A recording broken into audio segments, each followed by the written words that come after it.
Hello everyone, trying to get the lighting kind of straight. Okay, so it should be okay. Hello, well, Princess Astorcia Real 100. So tonight we're going to talk about a couple of I know everyone is upset about the orange man president again, but this is the way the world is. I was just on my Facebook page maybe like 30 minutes ago, and I will upload that video when I spoke about that.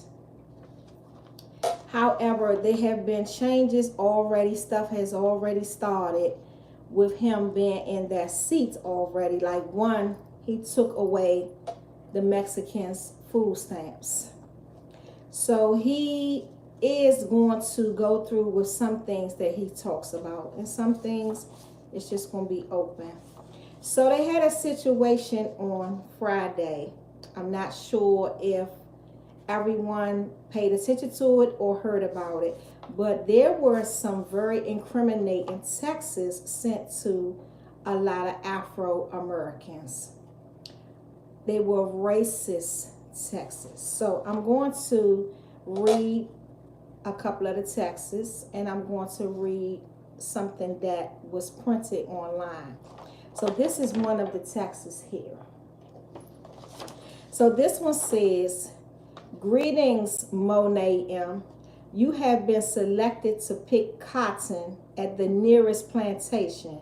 Be ready at 12 p.m. sharp with your belongings.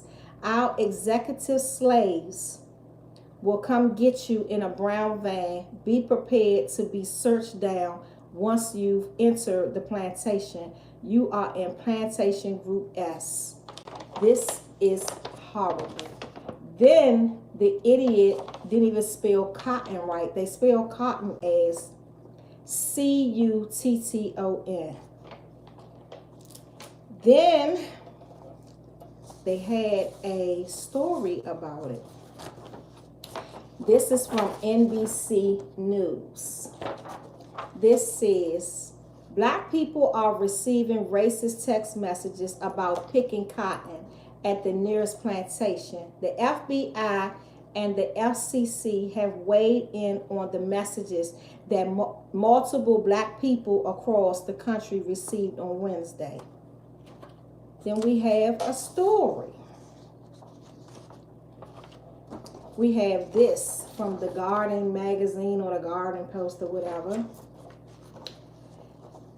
Big sign up there says, "I voted." Then it says, "Black people across the United States receive racist text messages after Trump's win. FBI investigating after people report texts saying they were selected to pick cotton and go to nearest plantation." This is hectic.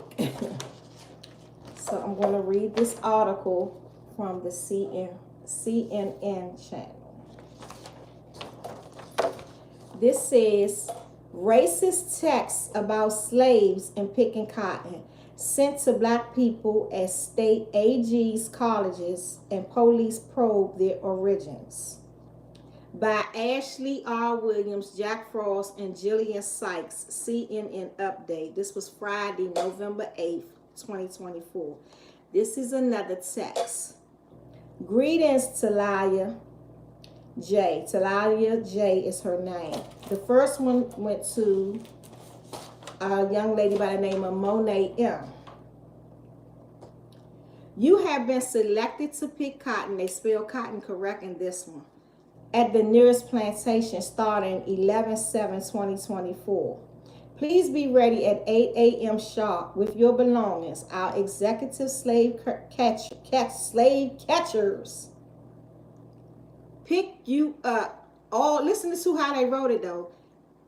"Our executive slave catchers pick you up in a brown van.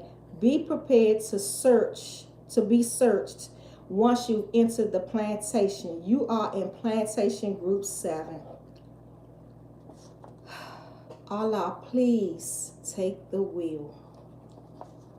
So it states, Tyler Jones got the text message Wednesday, she told CNN.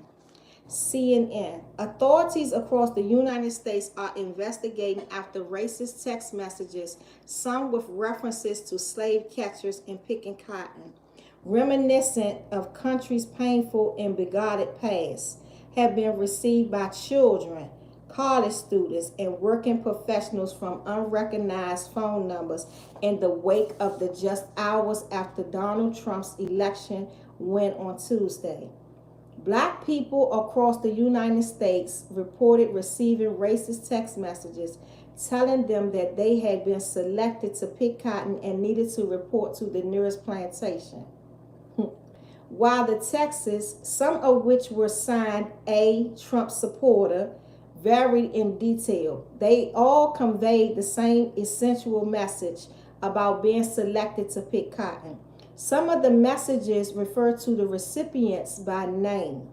A spokesperson for the president-elect told CNN that his campaign has absolutely nothing to do with these text messages. It is not yet clear who is behind the messages, nor is there a comprehensive list of the people to whom the messages were sent, but social media posts indicate that the messages are widespread. Black people in states including Alabama, which is a lynch state. Alabama is a racist state. South Carolina, Georgia, New York, New Jersey, Nevada, the D.C. area, and elsewhere reported receiving the messages. Allah behold, I didn't and I don't want to. But I'm not going to nobody's plantation and I'm not picking any cotton.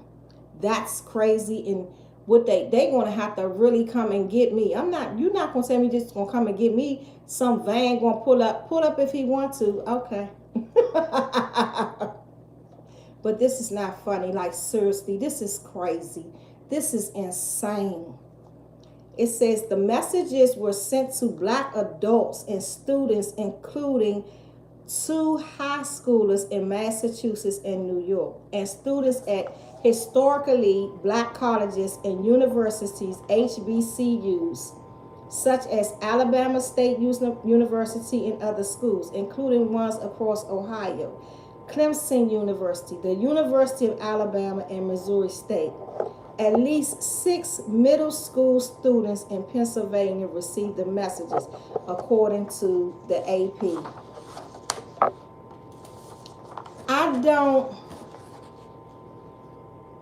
I wouldn't necessarily call Donald Trump racist.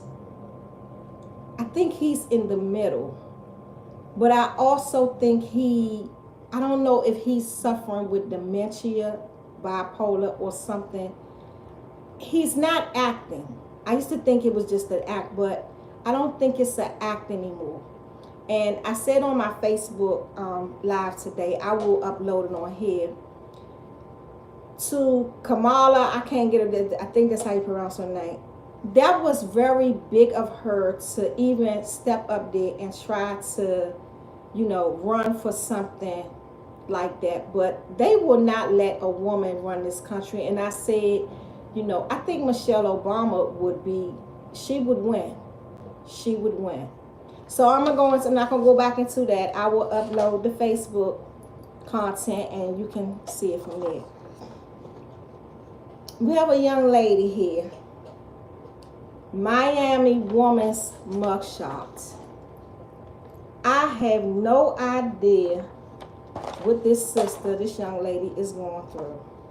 Miami woman's mugshot going viral after being booked for robbery. I don't know if I'm going to get more deeper into detail of this story, but I don't know if she had on a disguise, and I'm thinking she had on the disguise and this was part of her disguiseness, because if you see at the bottom, it looks like she had a beard on right here and some taped across her head.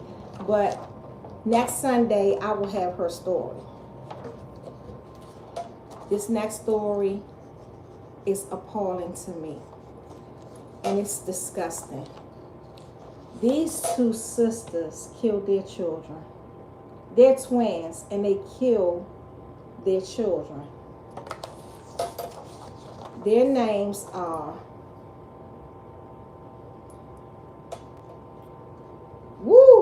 Shamaya and Troy Shea Hall.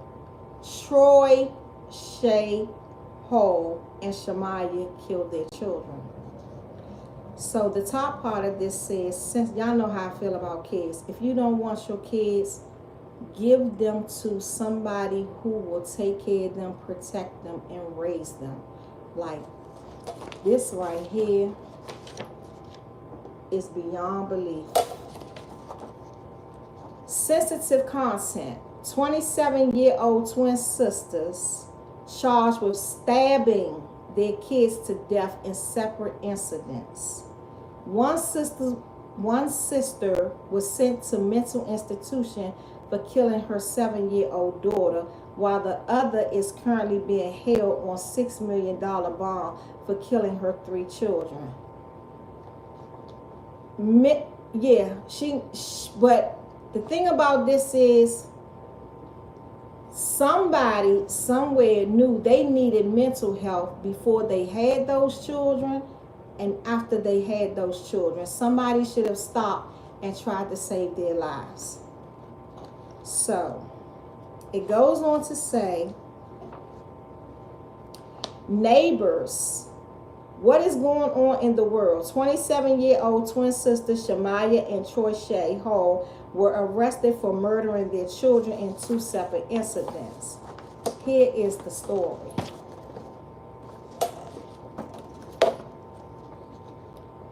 Neighbors, what is going, that's the same thing on the first part, okay. The set of twins have a history of violence. I just said, before they had those children, they needed mental help. After they had those children, they needed mental help. Somebody should have stopped and helped them, or somebody should have stopped and said, neither one of them need to have these children.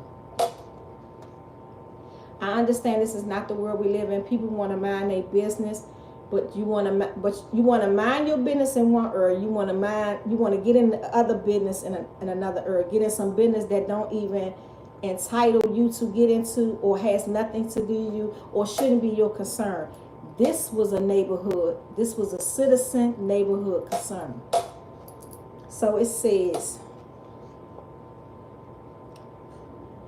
the set of twins have a history of violence and are now charged with murdering their own kids. Troy Shea is currently in mental institution for stabbing her 7-year-old daughter to death, while Shamaya was charged with murdering her 3 children. 3 children. Is being held on $6 million bond. She should have no bond. According to reports, Troy Shea was arrested back in July 2021 after she stabbed her 7-year-old daughter and her brother's 16-year-old friend in their Dallas home. She done stabbed 2 people.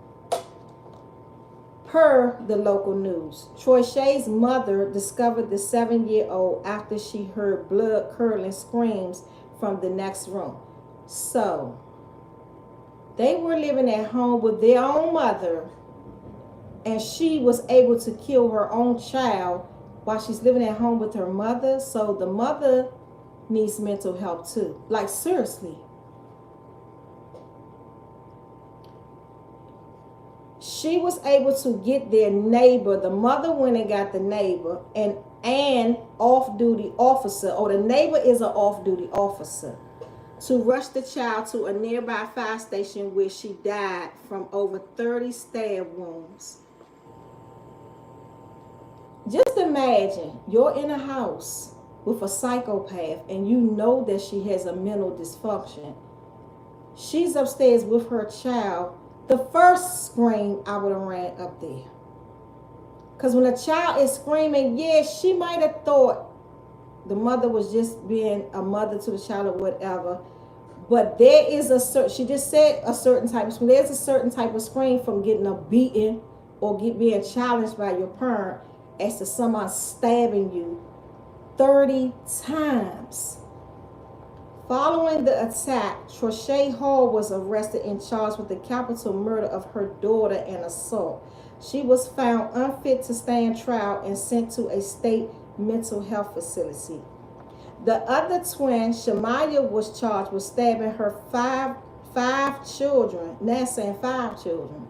Stabbing her 5 children in March 2023.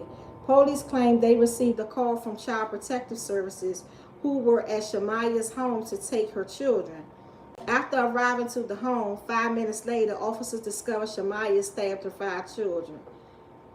So this is saying to me, she kills her children instead of letting them be taken away from her. May those children rest in harmony. That is crazy. Her children included a 13-month-old daughter. 13 months old, she didn't even get to see life. She didn't even get to breathe long enough.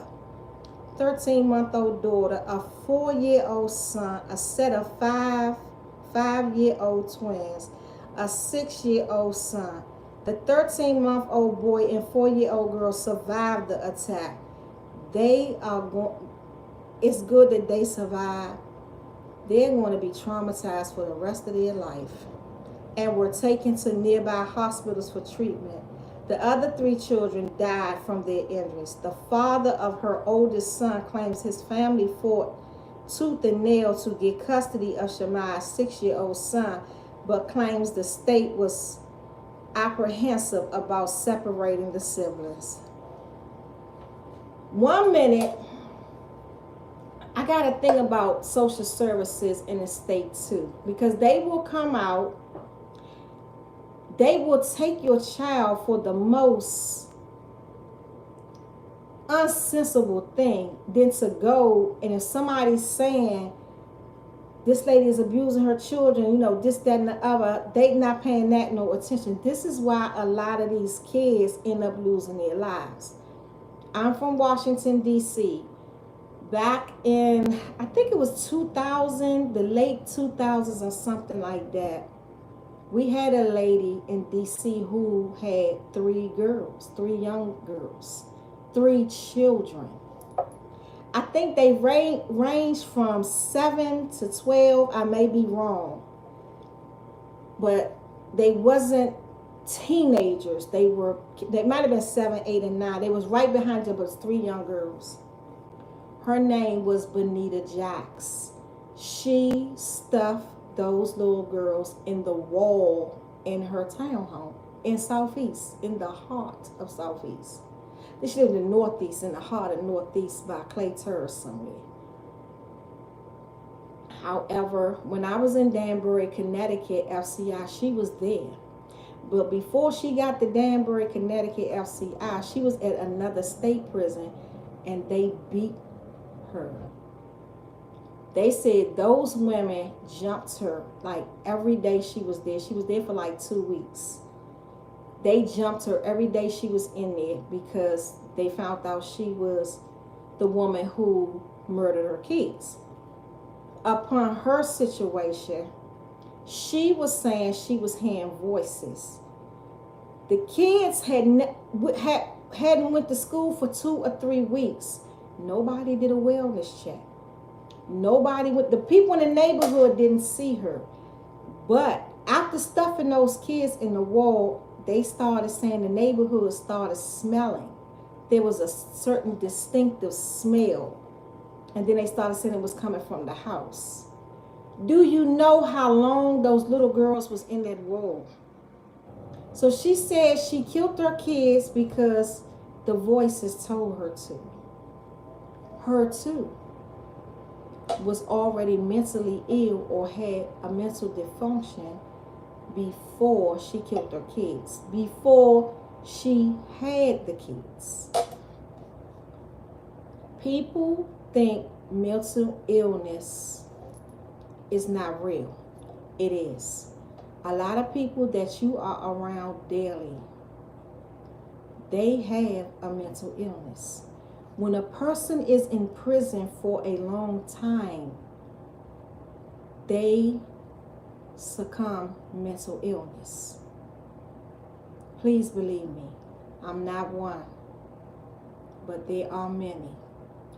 And instead of come to terms with it, they block it and they do a lot of weird stuff, and they do stuff to other people that's just not, it's not normal.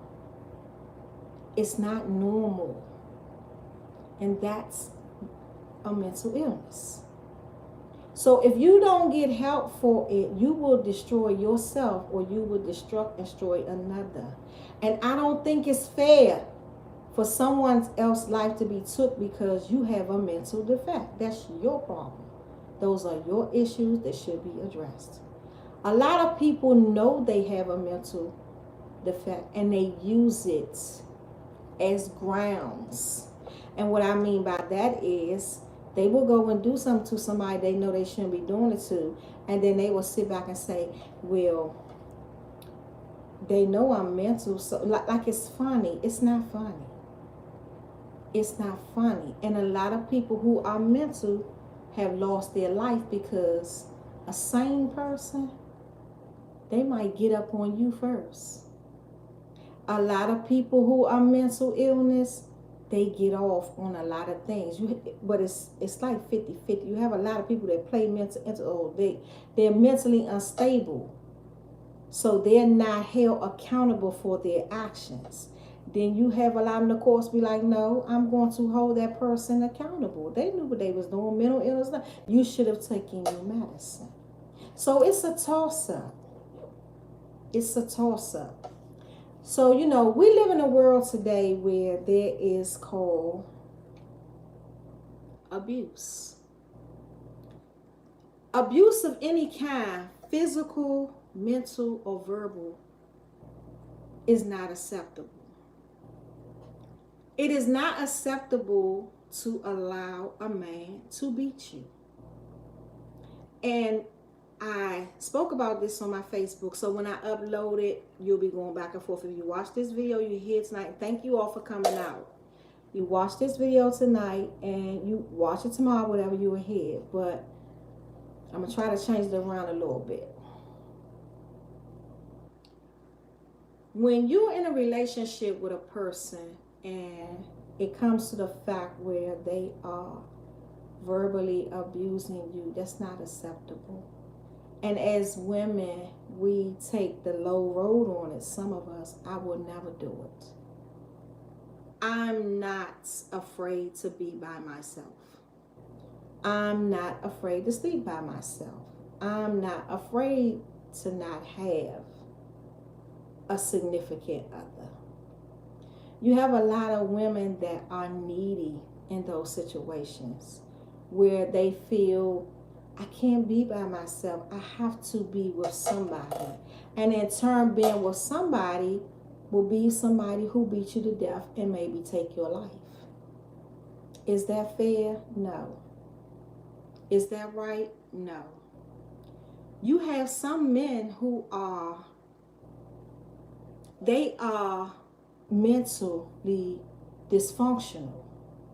So whatever is in their heads, or whatever has happened to them, whether it be prison or on the street, that is a way of them, what I would say, addressing situations with a woman by using their hands. I dare to let a man punch me in my face and I'm walking around here with black eyes, or my lip busted, or my teeth is missing, or my shoulder is broken, or I'm bruised up, or I'm bandaged up around my stomach. I'm not going for it. It's not me trying to be no man, or I'm trying to be a Buddha. I refuse to let a man put his hands on me. If you raise your hand at me, if I'm bruised, that brother is going to be bruised also. It's not going to work one way with me. It's going to work two. It's going to be both ways. A lot of women, they succumb themselves to those type of relationships because they're needy and they don't want to be alone. And in reality, it's nothing wrong with being alone. I succeed better. I prosper better when I'm alone. I do. Now, if I get a significant of my friend, my dude, he cool. We have to collaborate together. If we're not collaborating together, I'm not forcing myself to be with that person. Not today, not tomorrow, not ever. I will try to be respectful, but these Negroes in this day and time, they know nothing about respect. They try, they fake it, but in reality, they know nothing about respect, because if they did, some of them wouldn't be going from woman to woman to woman. You have to pay attention to that. He would already be settled with one woman. I don't care how long he's been with her, but he will be with her.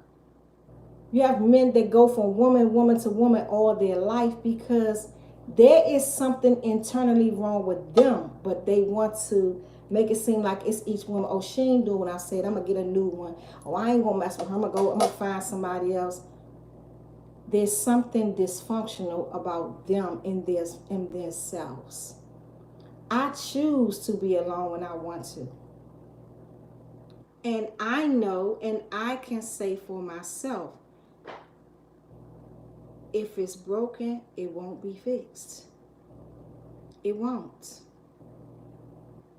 I know certain things that I like in a man, certain calibers I like, certain things that I'm going to take, and certain things I'm not. So no, I don't jump from man to man. I've been without a man one time for 10, 15 years, to be exact. And I was okay because I was moving around getting money and taking care of my son. So being with a man didn't hold me.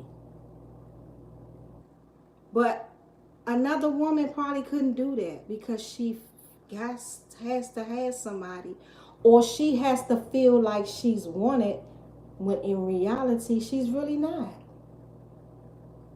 She's not. He's just there and she's just there. And it's sad. I've seen my sisters cry and go off about a man. I could never be her or them. I'm not crying over no nigga. What? More spilled milk, wipe it up and keep it moving. But I've seen men break women down. And they think it's cool. I've heard a nigga say, oh, you still standing. If it was somebody else, they be broken. They couldn't get themselves together. They go, who? Nigga, when you roll, my lights shine brighter. But I've seen women actually get broken down by men. And it's not them, it's you, sis. It's you, my sister. Hold your own. Hold your head up. We as black women are strong. I tell people all the time, the stuff that they say about me, because they trying to figure out how they gonna break me. You can't. I cannot be broken by nothing you say to me or nothing you do to me. I can't. I'm built different, and I know I am. And that's what puzzles people about me. And that's your problem, not mine. Because people think that they can say stuff to people. And don't get me wrong, I say stuff to people too. But I only come for you when you come for me and mine. People think that they can say stuff to me and it's going to weigh me down. Oh, I'm going to bust her bubble. Or the world going to know something about her. Or they think they telling the world something about me when they had the slightest clue. And they look like fools because I make them look dumb every time. People only do what you allow them to do. I've said some of the most devastating stuff about people, and I know I hurt them because they do everything in their power.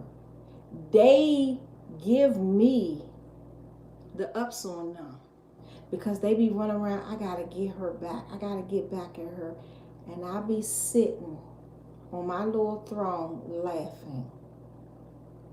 Because if you think for 1 minute that you're getting back at me, you have given me more space that I rented in your body. I took over your soul. There's nothing you can do to me to hurt me. Oh, your sunflower said this, then tell him thank you. And I shall see him when he get out, if he ever get out, or I'll talk to him later. They be mad. He won't say it to me. So do you think I'm going to sit and allow you to block my brain with that bull? Not by far. And that's what I'm saying about women. I can be riding down the street with my window down and I hear a dude in a car literally disrespecting this woman, calling her all the time. I'm not going to be with no man. They call me out my name. You got one time. It ain't going to be 2, 3, and 4. Because if it's 2, 3, and 4, then I've let you into my space. And you taking something from me. And I ain't letting no nigga take nothing from me. You're not going to call me out the B word, baby, I be all over. My mother did not have any bitches. She ain't raised none even, neither did my father. So you think I'm going to let this bozo call me out my name? No. And I'll take it there. My son father has never called me out my name. So you think I'm going to let somebody under him disrespect me and call me out my name and I'm going to settle for that? Not as long as I'm breathing. I've seen women in Walmart, the mall, stores, shopping. Just because a nigga give you money and buy you stuff does not mean he owns you and he is liable to talk to you any kind of way. Y'all be having it mixed up. He had a mother, right? Whether she deceased or alive. You gonna call your mother those type of names? Are you, gonna talk to your mother that way? Then you're not gonna do it to me either. You ladies, you my sisters, you have gotten to the point where you are accepting anything from these men. You have lost your morals, self-respect, dignity, everything, because you want to be with a man. You want to be with this man. These men are around here sleeping with men, and you know they're doing it. But it's okay with you because what? After he finished sleeping with that man over there, he come home to you every night.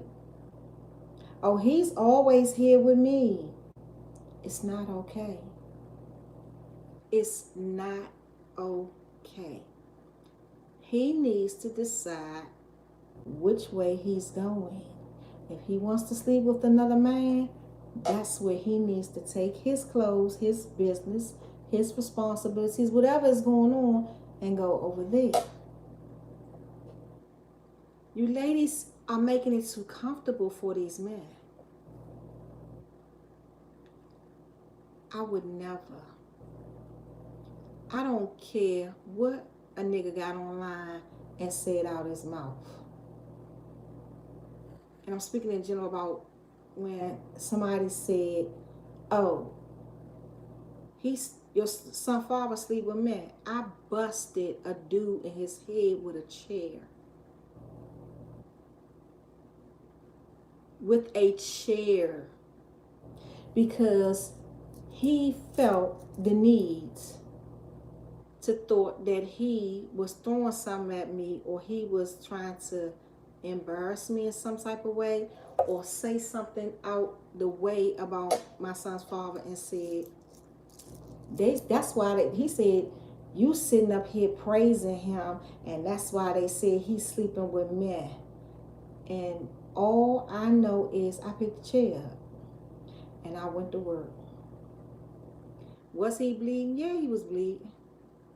He had to get 8 stitches. He wasn't bleeding. It didn't start bleeding on the floor until he started walking. And did I get him a towel? No. And I told a story today on my Facebook page about a lady I was locked up with. Her husband had beat her. So when I uploaded, you can listen to that. But I'm not non-subjected to the ignorance of others. I'm just not going to tolerate it. See, people, you have some people, man, they will say stuff about another person, and in reality, it's them. It's them. But it feels good. They think they're throwing the salt and the dirt on another person to take the light off of them. You will not throw your dirt on me and think I won't respond, because I will.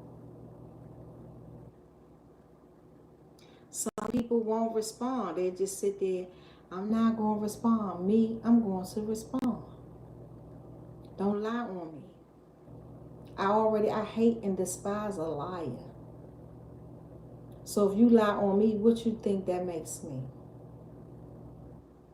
I've seen women walk around here with shades after a nigga done bust you upside your head and beat you. You know, you have to think about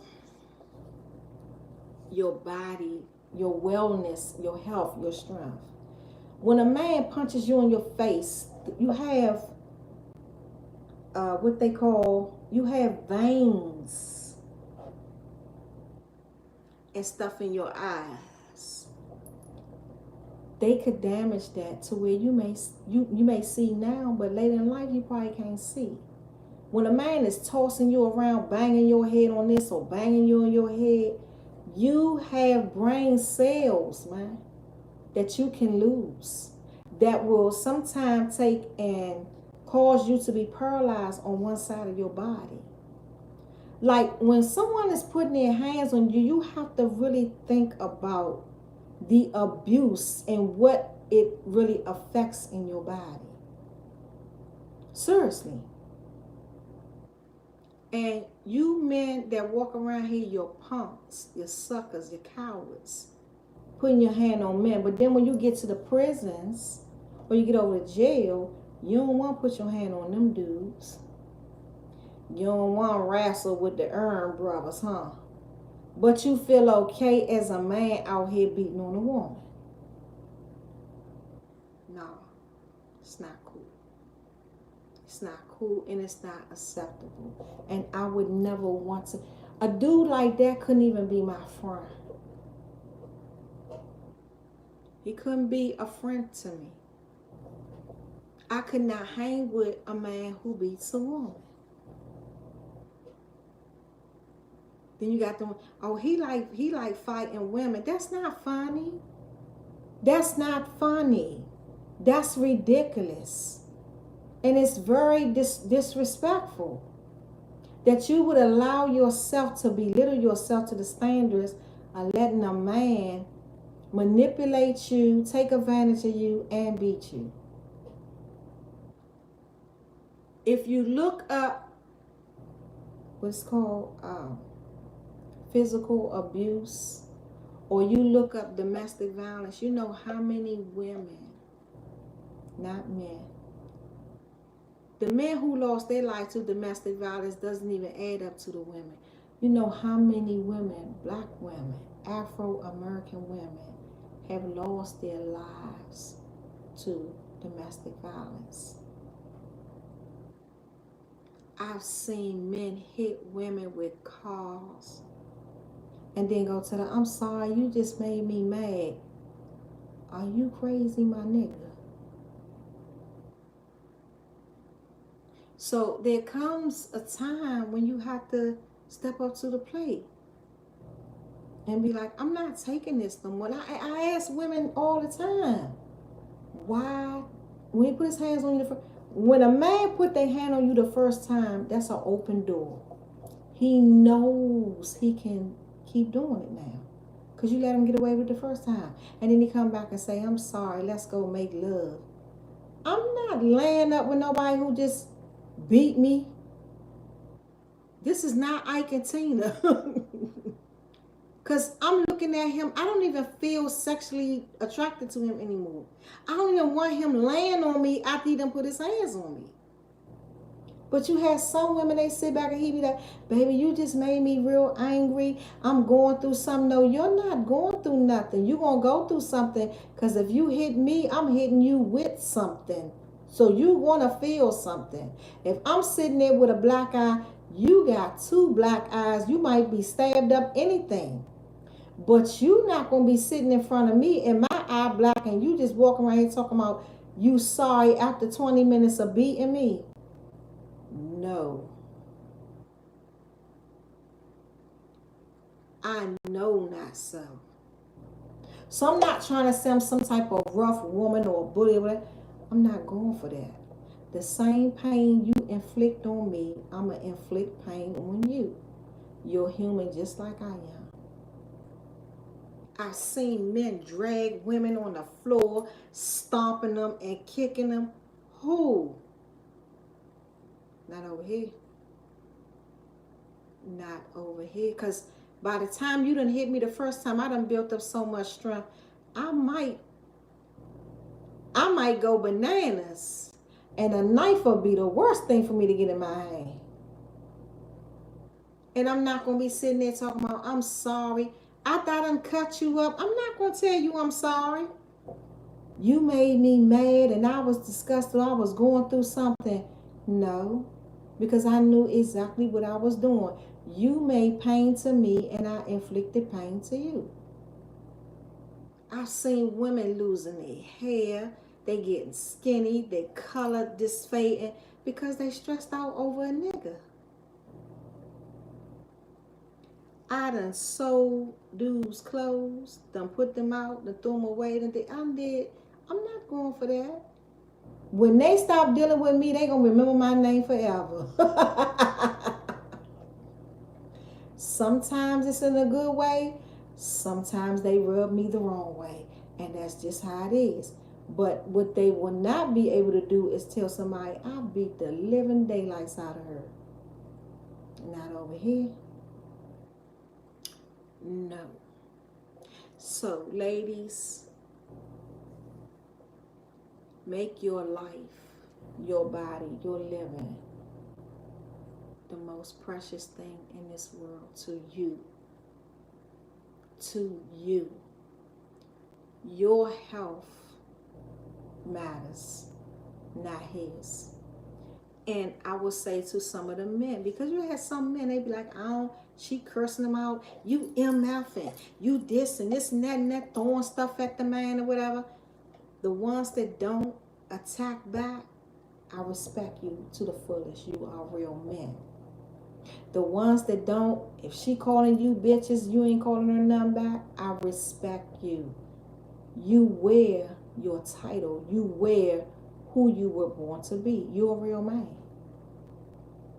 See, I was raised with real men. They walk away. They don't stand and put their hand on their hip and arguing back and forth, calling a woman. That's not a man.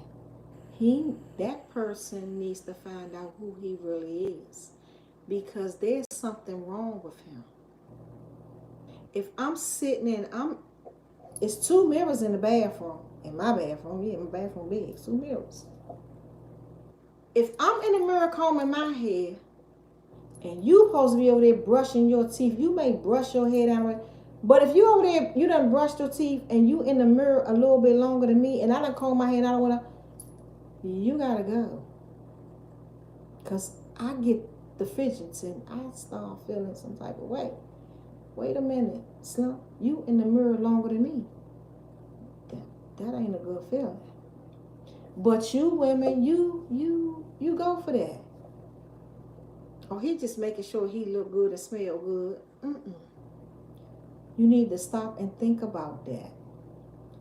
A man don't need to be in the mirror over 10 minutes. And I'm going to give him that long. Some men they wear contacts. Okay, they got to be in the mirror. Some, they got to put their pomade on their head. If he putting his pomade on his head and he brushing his head, that's a different situation. But if he's in the mirror from 15 to 20 minutes, you ladies need to look at that. That's too much of looking at yourself as a man. Men are hardcore. They get dirty. They, not get dirty, but I mean like construction. I mean like they hard working. Hands, you know what I'm saying? I've seen dudes, they nails is acrylically. What? I mean, I know that's the new fashion of today, but not for me. As long as your hands are washed and you are, I got to see some dudes, they put, what is it? The clear polish on their nails. I think that's a little shady for me. Your hands is clean. You go to the bathroom, hold your little Johnson or whatever, you wash your hands. So all in all, you ladies, like, just know it's always not the fact that you have to have a man or a significant other.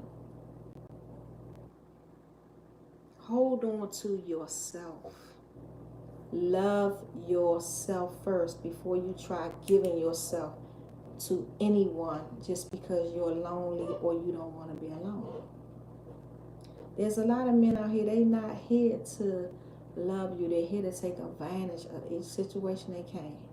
If they think they can gain something from you or come up, they're going to use you for that. But in your head, you're thinking, this my man, he might marry me one day. And he's thinking, I'm just here for the fun. I'm here to grab these little bit of coins you giving me. And that's it.